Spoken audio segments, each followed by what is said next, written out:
Boa noite. Se você gosta de histórias misteriosas e revelações chocantes, já se inscreve no canal para não perder nenhum relato como esse. O livro foi encontrado por acaso, enterrado sob as ruínas do que um dia foi o Templo de Salomão. A equipe de arqueólogos não percebeu de imediato sua importância, mas a capa de couro com textura incomum e brilho levemente dourado chamava a atenção, diferente de qualquer outro artefato encontrado na região. O livro parecia intacto, como se tivesse desafiado o tempo. Seus detalhes em alto relevo e inscrições desconhecidas sugeriam algo além de um simples manuscrito histórico. Quando o Vaticano soube da descoberta, a reação foi imediata. Autoridades eclesiásticas se mobilizaram, enviando representantes para confiscar o livro. Sem dar explicações, os pesquisadores intrigados tentaram argumentar, mas receberam apenas um aviso. Aquilo não deveria ser estudado por qualquer um. Oficialmente, o livro jamais existiu. Extraoficialmente, ele foi levado para os arquivos mais secretos do Vaticano, onde apenas um grupo seleto teria acesso ao seu conteúdo. Durante os anos que se seguiram, linguistas, criptógrafos e teólogos se debruçaram sobre o manuscrito, trabalhando incansavelmente para decifrar os símbolos enigmáticos. À medida que o tempo avançava, ficava claro que aquelas páginas escondiam algo além de textos sagrados ou registros históricos. Havia padrões repetitivos, sequências matemáticas complexas e uma linguagem simbólica que não se encaixava em nenhum alfabeto conhecido. Um conjunto de caracteres se repetia com frequência em momentos específicos, como se fosse a chave para algo maior. Eventualmente, os estudiosos perceberam que o conteúdo não se limitava à teoria. Havia um rito descrito em detalhes meticulosos, um ritual de invocação. Segundo o texto, se executado com precisão, o rito permitiria a manifestação de uma entidade celestial. Mas o livro era vago quanto ao propósito real da convocação, e mais ainda sobre as consequências. O debate foi intenso e silencioso. De um lado, vozes cautelosas alertavam sobre os riscos de lidar com forças desconhecidas, especialmente por meio de um manuscrito que surgira sem contexto, como se tivesse sido enterrado propositalmente. Do outro lado, havia estudiosos fascinados com a possibilidade de obter uma prova irrefutável do mundo espiritual, algo que poderia redefinir a compreensão humana sobre o divino. A decisão final veio dos níveis mais altos da Santa Sé. Em total sigilo, foi autorizado o experimento. Um subterrâneo protegido, isolado por várias camadas de segurança física e espiritual, foi preparado. Símbolos do manuscrito foram replicados com extrema precisão no chão, utilizando materiais consagrados. O espaço foi cuidadosamente selado. Apenas um grupo extremamente restrito foi autorizado a entrar: clérigos, estudiosos, cientistas e especialistas em línguas mortas. Na data marcada, o ritual começou. Cânticos em uma língua esquecida ecoaram pelas paredes de pedra. O ar parecia vibrar a cada palavra proferida, como se o próprio ambiente estivesse consciente da cerimônia. As luzes tremeluziam e o tempo parecia desacelerar. Gestos ritualísticos foram executados em sequência, formando uma coreografia antiga demais para ser compreendida. Os presentes se entreolhavam com ansiedade, mas ninguém ousava interromper. Então, uma energia pulsante tomou conta do ambiente. Um calor súbito preencheu a sala, e uma luz ofuscante brotou do centro do círculo ritualístico. Lentamente, essa luz começou a se condensar. Primeiro em partículas dispersas, depois em uma forma humanoide. E quando a luminosidade se dissipou, uma figura estava ali. Mas ela não se parecia com nada do que os textos sagrados descreviam. Não havia asas, nenhuma auréola, nenhuma aparência tradicionalmente associada aos anjos. Era uma presença de beleza sobrenatural, mas inquietante. Seu rosto parecia indefinido, como se a realidade evitasse fixar seus traços. Os olhos eram profundos demais, como se carregassem eras.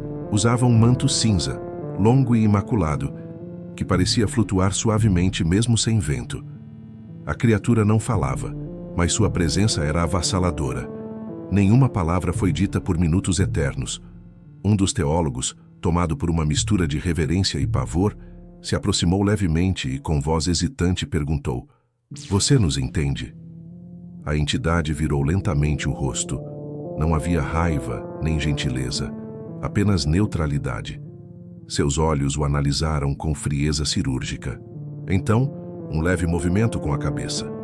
Nem um sim, nem um não. Um gesto que estava entre o reconhecimento e o silêncio absoluto. O grupo começou a folhear o manuscrito em busca do vocábulo certo. Havia indicações de que um nome específico era necessário para estabelecer a comunicação, mas ninguém sabia pronunciá-lo com exatidão. Tentativas foram feitas. Palavras ditas em tons distintos, tons alterados, reverberações lidas diretamente das páginas. A criatura observava tudo com calma quase clínica. Após algumas tentativas, ela ergueu uma das mãos e lentamente começou a gesticular. Seus gestos eram precisos, como se ensinasse uma linguagem esquecida. Em seguida, murmurou palavras em um idioma que vibrava mais na mente do que nos ouvidos. A comunicação, embora difícil, foi se estabelecendo. "Você é um anjo?" perguntou um dos estudiosos. A entidade demorou a responder. Seus olhos brilharam com uma intensidade inquietante. Quando finalmente falou, sua voz ressoou como um eco que parecia vir de dentro do peito de cada pessoa presente. "Sou apenas um servo, nem do bem, nem do mal. Apenas cumpro ordens." O impacto dessas palavras foi como uma explosão silenciosa. Toda a estrutura tradicional de anjos e demônios parecia desmontar-se ali mesmo. "Quem são seus superiores?" insistiu o teólogo. A entidade não respondeu de imediato.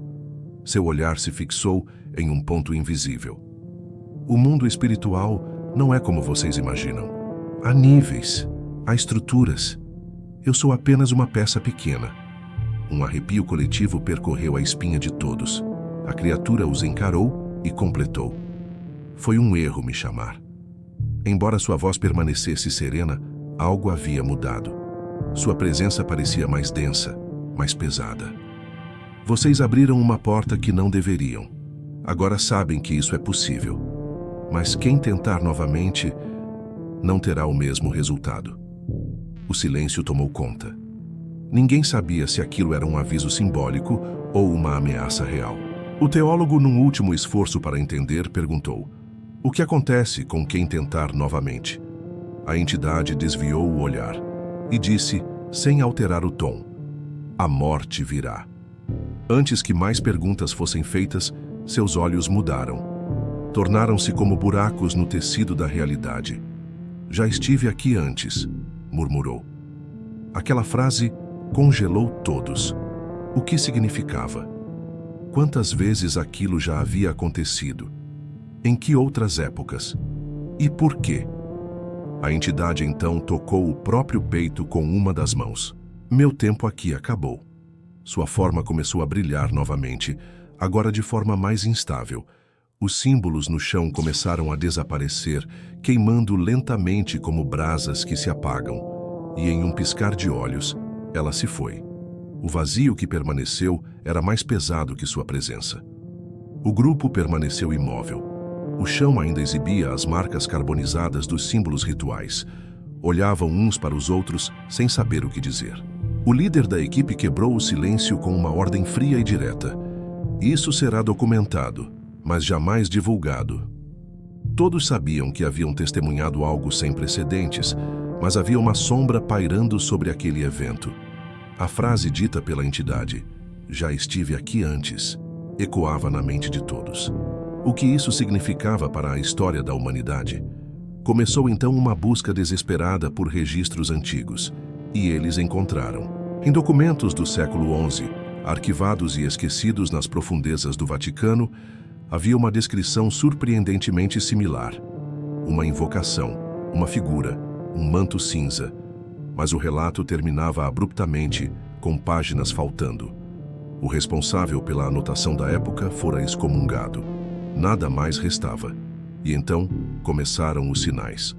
Um dos linguistas que havia participado do ritual começou a apresentar insônia extrema. Depois, alucinações. Sonhos recorrentes com a entidade, sempre repetindo a mesma frase. Vocês abriram algo que não pode ser fechado. Outros membros relataram eventos estranhos, sombras que se moviam sozinhas, livros que mudavam de lugar, equipamentos que falhavam sem explicação. Um padre que não acreditava em nada daquilo foi encontrado em estado de choque. Tem algo aqui conosco, sussurrou antes de ser internado. O Vaticano reagiu rapidamente. Selaram o livro em uma câmara subterrânea revestida com chumbo, enterrada nas profundezas dos arquivos secretos, protegida por rituais cujas origens poucos compreendiam. Nenhuma nova análise seria permitida. Mas era tarde demais. Aqueles que haviam estado na sala sabiam que o problema não era o livro. O conhecimento havia sido libertado. Alguns foram enviados para mosteiros. Outros simplesmente desapareceram.